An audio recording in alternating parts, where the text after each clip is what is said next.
बोलो जयकारा बोल मेरे श्री गुरु महाराज की जय। श्री सतगुरुदेव भगवान की जय। गुरुमुखो,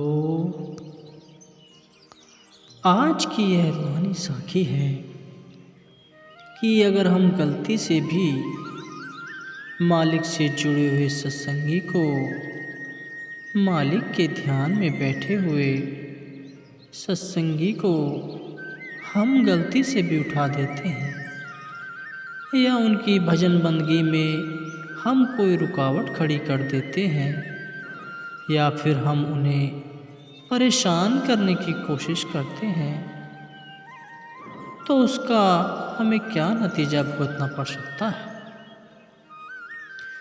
गुरुमुखो, यह उस समय की बात है जब हमारा समाज इतना विकसित नहीं हुआ था।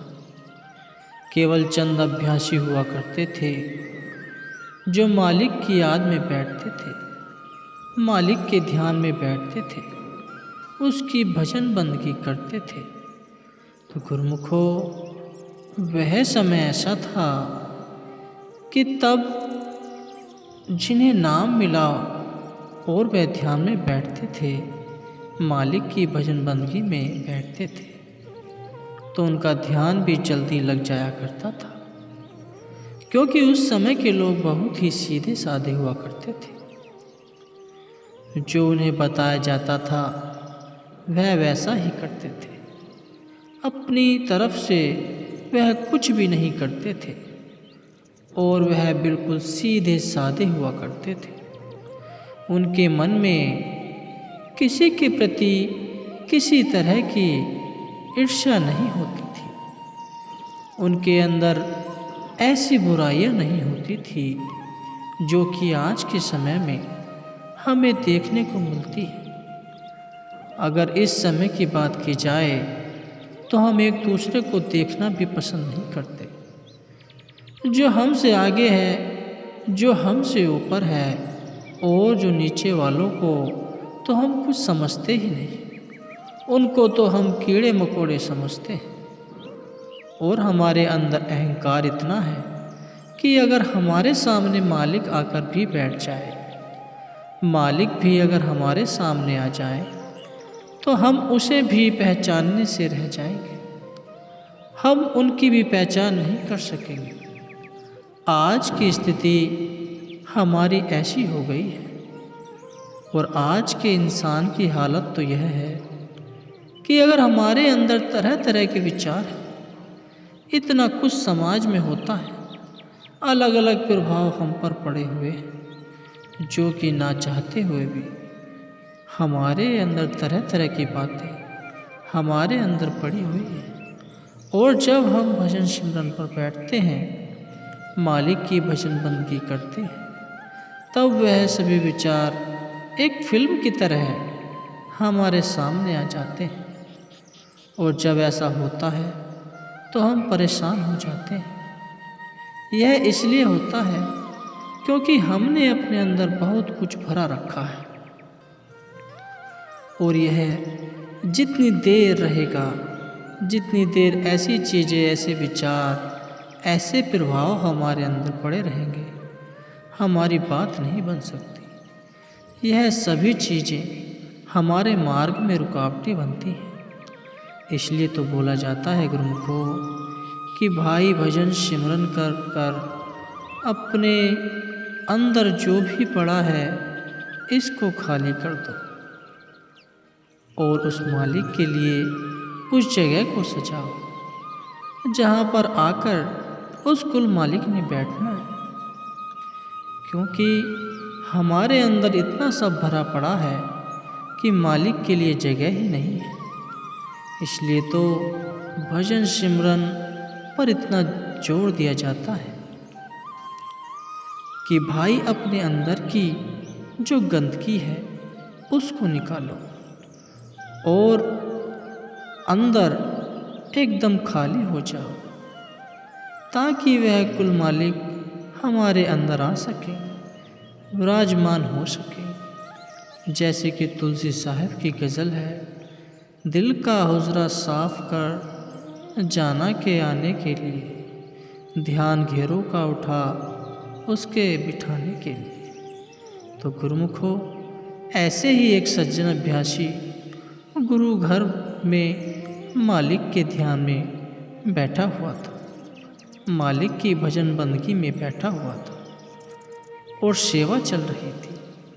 और जैसे कि आप जानते हैं कि सेवा के समय कुछ समय दिया जाता है कि संगत आराम कर सके, अपनी थकावट उतार सके। तो उस समय कुछ अभ्यासी ऐसे होते हैं जिन्हें आराम करना अच्छा नहीं लगता, वह उस समय भी मालिक की भजन बंदगी में बैठ जाते हैं, मालिक की याद में बैठ जाते हैं। ऐसे ऐसे सत्संगी हैं कि जो एक पल का भी समय खराब नहीं करना चाहते। उन्हें जब भी समय मिलता है वह नाम की कमाई करने लग जाते हैं, भजन बंदगी करने लग जाते हैं। वह दिन भर सेवा करते हैं और रात भर भजन बंदगी करते हैं, पूरी पूरी रात भजन बंदगी करते हैं। ऐसे ऐसे सत्संगी देखे गए हैं गुरुमुखों। ऐसे ही गुरु घर में सेवा चल रही थी, तो एक सत्संगी अभ्यासी जब आराम के लिए समय दिया जाता है, जब संगत को आराम के लिए बोला जाता है, तब वह मालिक की याद में बैठा हुआ था, मालिक की भजन बंदगी में लीन था। और गुरुमुखों, अक्सर देखा गया है, जब भी ऐसा और ऐसी जगह पर जाकर बैठते हैं जहाँ पर उस कुल मालिक का नाम हर समय लिया जाता है, वहाँ पर हमारी बातचीत जल्दी बन जाती है, क्योंकि वहाँ पर माहौल ही कुछ ऐसा होता है। मालिक की कृपा वहाँ पर अपार रहती है। और अगर दूसरी तरफ हम बात करें कि अगर हम घर पर भी बैठने की कोशिश करते हैं, तो वहाँ पर इतनी आसानी से बात नहीं बन पाती, क्योंकि घर में इतनी तरह तरह की बातें होती रहती हैं, कितने प्रकार का घर का माहौल रहता है। इसलिए तो जो नाम के अभ्यासी हैं, जो नाम की कमाई करते हैं, उन्होंने अपने अपने घरों में नाम की कमाई करने के लिए, भजन बंदगी करने के लिए एक अलग कमरा बना रखा है। यहाँ पर वहाँ जाकर मालिक की याद में बैठते हैं। ऐसे बहुत सत्संगियों के घरों में देखा गया है, उन्होंने अपने घरों में मालिक की याद में बैठने के लिए, भजन सिमरन करने के लिए, नाम की कमाई करने के लिए अपने घर में एक अलग ही जगह बना रखी है,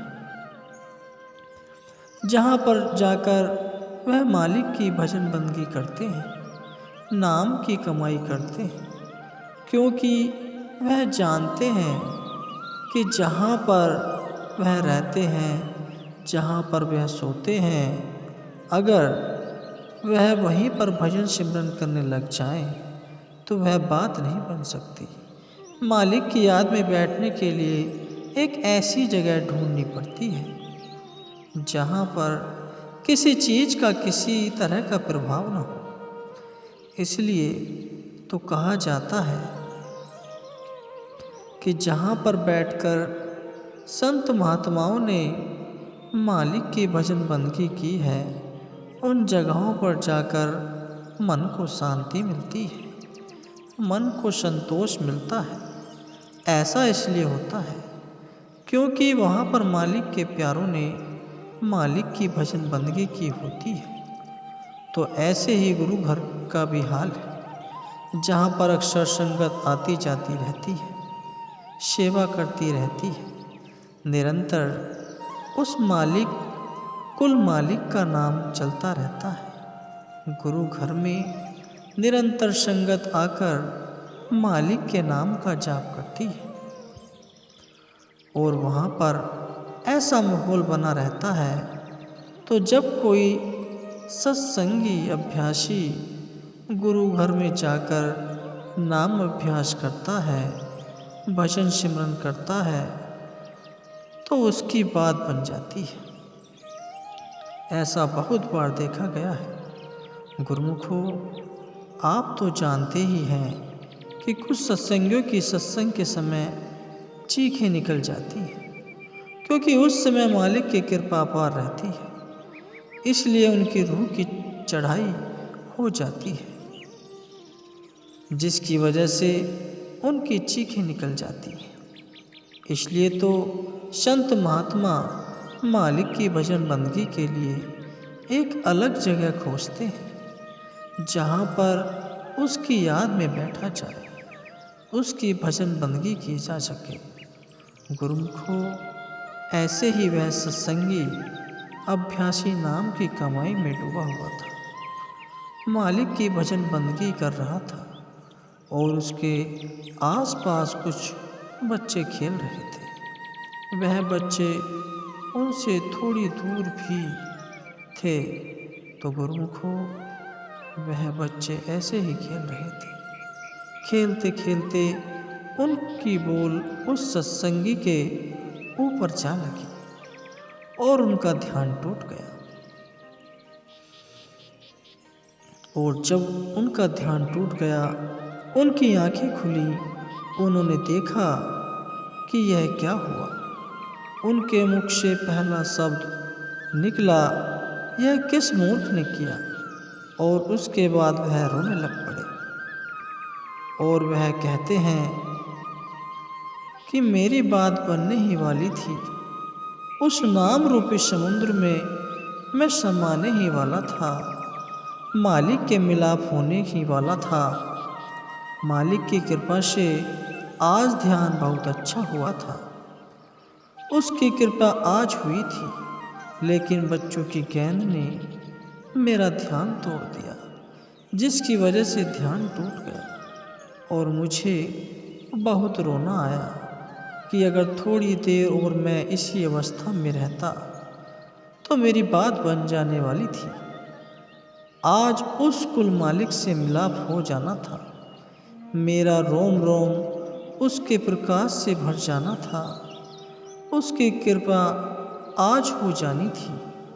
और वह बहुत रोए। तो गुरुमुखों, जिस बच्चे ने वह गेंद उनके मारी थी, वह बच्चे की दिमागी हालत उसके बाद खराब हो गई थी। क्योंकि गुरुमुखों, अगर कोई मालिक का प्यारा अपने मुख से ऐसे कुछ शब्द कह देता है, अपने मुख से कुछ भी कह देता है, तो उसका वह पूरा हो जाता है। जब उनका ध्यान टूटा था तो उन्होंने ऐसे ही कहा था कि ये किस मूर्ख ने किया। तो गुरुमुखों, जिस बच्चे से वह गेंद उनके लगी थी, उस बच्चे की दिमागी हालत खराब हो गई। वैसे तो वह बच्चा ठीक था, लेकिन वह कुछ पागलों जैसी हरकत करने लग पड़ा था। उसको डॉक्टरों के पास भी दिखाया गया।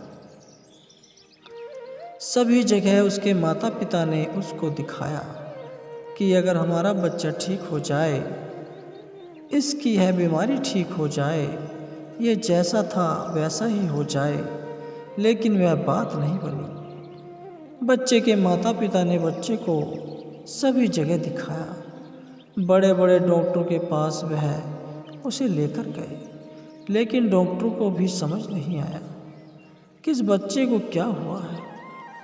हम इसका कितनी देर से इलाज कर रहे हैं, लेकिन यह ठीक क्यों नहीं हो पा रहा है।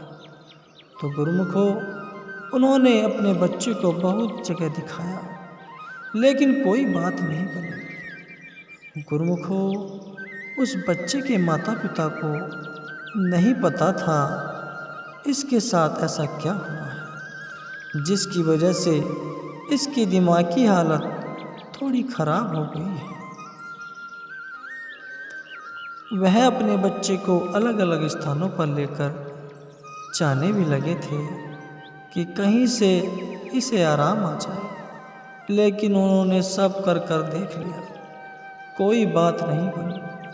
तो गुरुमुखो, इसलिए तो हम संत महात्माओं से डरते हैं, उनके आगे नतमस्तक होते हैं, क्योंकि गुरुमुखो संत महात्मा एक बार जो कह देते हैं वह पूरा होता ही है, क्योंकि वह खुद मालिक का रूप है। इसलिए हम उनसे संभाल कर बातें करते हैं, हम उनसे सोच समझ कर बातचीत करते हैं कि हमसे कोई ऐसी बात न हो जाए जिसकी वजह से उन्हें गुस्सा आ जाए। लेकिन हम फिर भी कहाँ मानते हैं, कोई ना कोई ऐसी बात कर ही देते हैं जिससे वह नाराज़ हो जाते हैं, क्योंकि हम मनमुखी जीव हैं। तो गुरुमुखो, इस सत्संग से हमें यही प्रेरणा मिलती है कि अगर कोई मालिक का प्यारा मालिक की बंदगी में लीन है, उसकी याद में बैठा हुआ है, तो हमें उसे दूर ही रहना चाहिए, हमें उससे दूर ही रहना चाहिए, ताकि हम उसकी भजन बंदगी में किसी तरह की कोई बाधा ना बना सके। लेकिन हम कहाँ समझते हैं, हम तो उन्हें देखकर हंसने लग जाते हैं कि पता नहीं क्या कर रहे हैं, लेकिन हमें नहीं पता कि वह कितनी पहुंची हस्ती के मालिक हो सकते हैं। तो हमें उनसे दूर ही रहना चाहिए और ऐसा कोई भी काम नहीं करना चाहिए जिससे उन्हें परेशानी हो और उनकी भजन बंदगी में कोई रुकावट आए, उनके ध्यान में कोई रुकावट आए।